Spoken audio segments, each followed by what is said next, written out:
Hi, folks. Welcome to Psych Sessions at ACT 2023. That's the annual conference on teaching. It took place in Portland, Oregon in fall of 2023. And at a poster session, we were able to grab some old and new friends for a quick Psych Sessions check-in. We hope you will enjoy the energy of this very live and active room and all the friends that we were able to have a quick chat with about their ACT experience. We hope that you will consider joining us for STP's annual conference on teaching in fall 2024. Head to teachpsych.org for more information. Feels so legit right now. People are already listening. This is pretty exciting. Yeah. Sadie, leader, elder. Yes. North Carolina, where are you at? High Point University. High Point Which is University. right outside of Charlotte, Greensboro, about an hour from Raleigh. So who's listening? We don't know. But this is going to go out to all, this is internationally. This is going out internationally. Is it? Yeah. Am I allowed to say mildly inappropriate things? Absolutely. I was at this conference last year when I learned about this podcast and signed up for it and all that good stuff. Yes, I did. You didn't know about it then? And, well, I kind of knew about it, but I didn't know you. Yep. And I remember having a drink afterwards. Obviously, I went to your talk and I learned about your wife and you have a nonprofit. And I was so impressed by that because a lot of what I do outside of teaching is nonprofit work, particularly for like women and children stuff.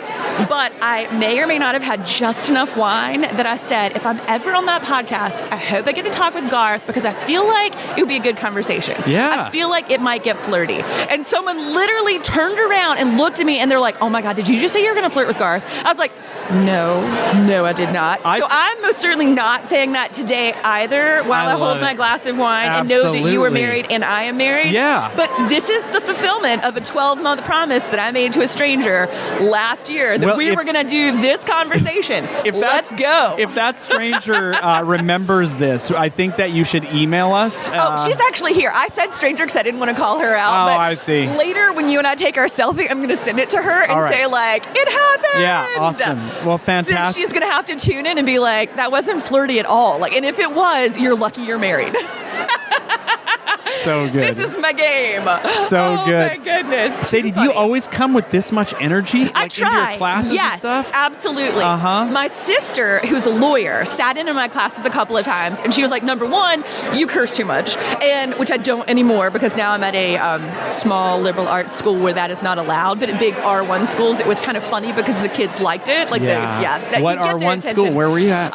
At the time, I was teaching at the University of Buffalo. Okay. Now I'm at what we call at our school a God Family Country School, so you don't get to curse. But when the class was over, other than telling me exactly how many times I cursed and exactly how many of my ex-boyfriends I actually outed by their name when I talked about them, because I think she was sitting in a close relationships class that I was taking, she goes, number 3, are you on like that the whole time? Do they think that's who you are? I was like, I'm pretty sure that's my teaching persona. I am on all the time in class, which is why I'm exhausted when it's over with. Are you? I might be one of those extroverted introverts. I'm not a personality person, but I love teaching, and then I come home, and then I just need to be quiet for a couple hours. Really? Yep. Yeah. Gate it back up again. Okay. Yeah, that makes a lot of sense. What's your background? So I have a PhD in social and personality psychology, and all of my research is in romantic relationships. So I was super lucky. I did my undergraduate work at UNC and worked with Carol Rusbolt, who was amazing. And then I left her and went straight to Mark Leary, who was amazing, and he was at Wake Forest at that time. And then I moved up to Buffalo to work with an advisor whose name I will not speak. Okay. It was less than amazing. Oh, I'm sorry to hear that. What are you going to do? 2 out of 3 is not so bad. 2 out of 3 ain't and I've bad. learned now as like a grown-up psychologist, a lot of people have a weird grad school story. So they sure do. Not you learn, interviewing so many people on this podcast. The best lessons are learned from mentors who either were good mentors or bad mentors. That's true. Yeah. I will say so much of who I am as a teacher is because of Mark Leary. He taught me how to be professional, but also just approachable and friendly and welcoming. And then so much of what I am now is because it's the polar opposite of some of the other mentoring experience that I received. Yes. Do you have any words of advice for somebody who finds themselves themselves in a situation like that where it's not going well?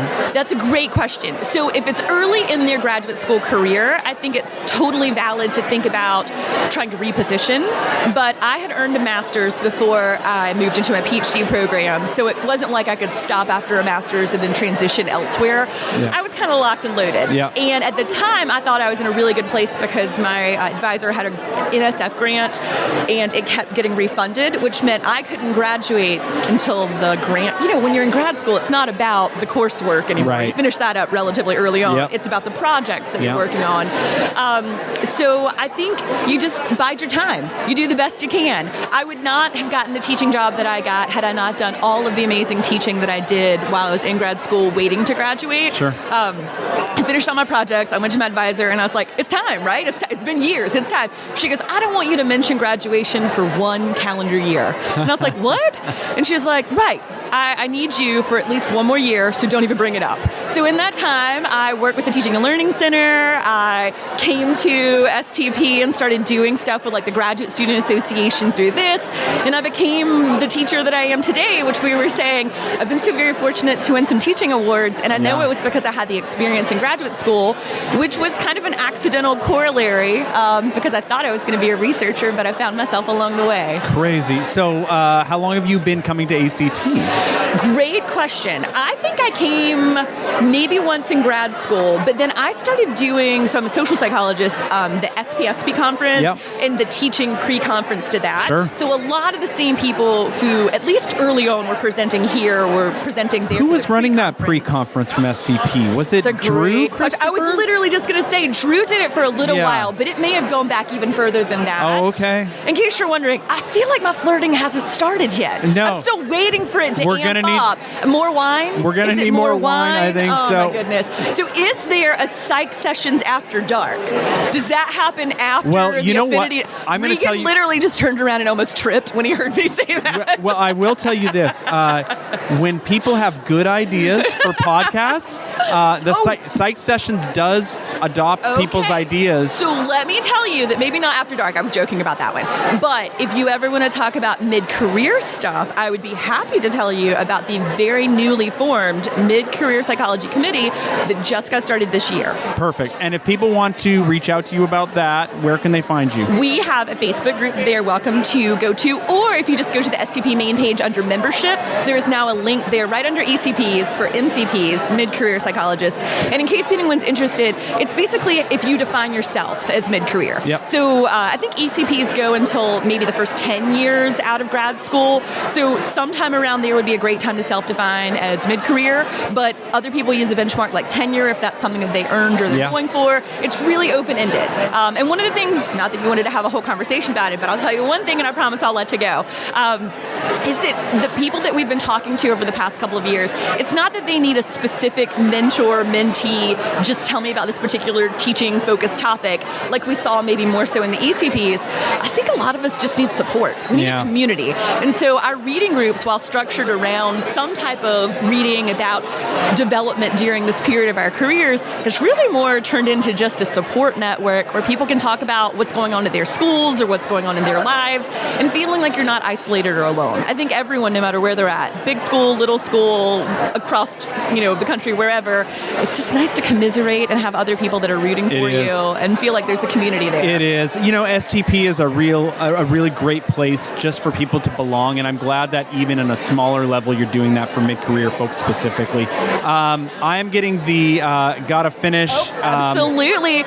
We've got one more apparently, but hey, so nice. Thanks for coming out. It was such a pleasure. Yes. Absolutely. Yes. I'm going to have to tell my friend that she's going to be wildly Let's take a selfie. disappointed. We're doing it right now. Okay. Okay, here we go. Turn around. Thank you, Garth. I appreciate it. All right. Have a great one. Thanks.